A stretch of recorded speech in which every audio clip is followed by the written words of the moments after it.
Hello, reading fans! Back in the reading studio with Mr. LP, and we've got some more adventures in Stone Fox, Chapter 5. So it's Stone Fox by John Reynolds Gardiner. Chapter 5 is The Way. Let's get reading. The next day, little Willy met the situation head-on, or at least he wanted to, but he wasn't sure just what to do. Where was he going to get $500? Grandfather had always said, "Where there's a will, there's a way." Little Willy had the will. Now all he had to do was find the way. "Of all the stupid things," cried Doc Smith, "not paying his taxes. Let this be a lesson to you, Willy." "But the potatoes barely bring in enough money to live on," explained little Willy. "We went broke last year." "Doesn't matter. Taxes got to be paid whether we like it or not. And believe me, I don't know of anybody who likes it. Then why do we have them in the first place?" "Because it's the way the state gets its money." "Why don't they grow potatoes like Grandfather does?" Doc Smith laughed. "They have more important things to do than grow potatoes," she exclaimed. "Like what?" "Like taking care of us. Grandfather says we should take care of ourselves. But not all people can take care of themselves, like the sick, like your grandfather. I can take care of him. He took care of me when my mother died. Now I'm taking care of him. But what if something should happen to you?" "Oh." Little Willy thought about this. They walked over to the sled where Searchlight was waiting, Doc Smith's high boots sinking into the soft snow with each step. Little Willy brushed the snow off Searchlight's back, then asked, "Owing all this money is the reason Grandfather got sick, isn't it?" "I believe it is, Willy," she agreed. "So, if I pay the taxes, Grandfather will get better, won't he?" Doc Smith rubbed the wrinkles below her eyes. "You just better do what I told you before. Let Mrs. Peacock take care of your grandfather, but he will. He'll get better, won't he?" "Yes, I'm sure he would. But, child, where are you going to get $500? "I don't know, but I will. You'll see." That afternoon, little Willy stepped into the bank wearing his blue suit and his blue tie. His hair was so slicked down that it looked like wet paint. He asked to see Mr. Foster, the president of the bank. Mr. Foster was a big man with a big cigar stuck right in the center of his mouth.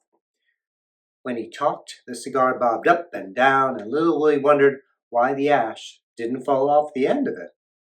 Little Willy showed Mr. Foster the papers from Grandfather's strongbox and told him everything Clifford Snyder, the taxman, had said. "Sell," Mr. Foster recommended after studying the papers. The cigar bobbed up and down. "Sell the farm and pay the taxes. If you don't, they could take the farm away from you. They have the right." "I'll be 11 next year. I'll grow more potatoes than anybody's ever seen. You'll see." "You need $500, Willy. Do you know how much that is? And anyway, there isn't enough time. Of course, the bank could loan you the money, but how could you pay it back? Then what about the next year? No, I say sell before you end up with nothing." The cigar ash fell onto the desk. "I have $50 in my savings account." "I'm sorry, Willy," Mr. Foster said as he wiped the ash off onto the floor. As little Willy walked out of the bank with his head down, Searchlight greeted him by placing two muddy paws on his chest. Little Willy smiled and grabbed Searchlight around the neck and squeezed her as hard as he could. "We'll do it, girl. You and me. We'll find the way." The next day, little Willy talked to everybody he could think of. He talked with his teacher, Miss Williams. He talked with Lester at the general store. He even talked with Hank, who swept up over at the post office. They all agreed. Sell the farm. That was the only answer. There was only one person left to talk to. If only he could. "Should we sell?" little Willy asked. Palm up meant yes, palm down meant no. Grandfather's hand lay motionless on the bed. Searchlight barked. Grandfather's fingers twitched, but that was all. Things looked hopeless. And then little Willy found the way. He was at Lester's general store when it happened, when he saw the poster. Every February, the national dog sled races were held in Jackson, Wyoming. People came from all over to enter the race, and some of the finest dog teams in the country were represented. It was an open race. Any number of dogs could be entered, even one. The race covered 10 miles of snow-covered countryside, starting and ending on Main Street right in front of the old church. There was a cash prize for the winner. The amount varied from year to year. This year, it just happened to be $500. Sure, Lester said as he pried the nail loose and handed little Willy the poster. I'll pick up another at the mayor's office. Lester was skinny, but strong, wore a white apron, and talked with saliva on his lips. Gonna be a good one this year.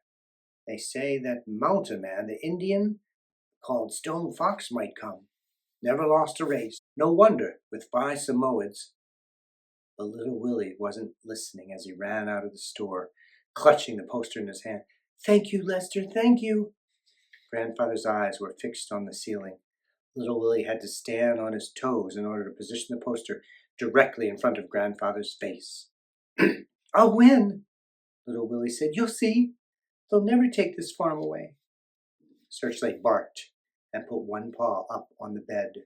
Grandfather closed his eyes, squeezing out a tear that rolled down and filled up his ear. Little Willy gave Grandfather a big hug, and Searchlight barked again.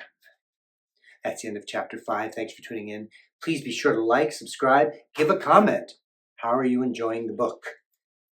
Wait, just wait. It gets even better. All right, I'll read you soon.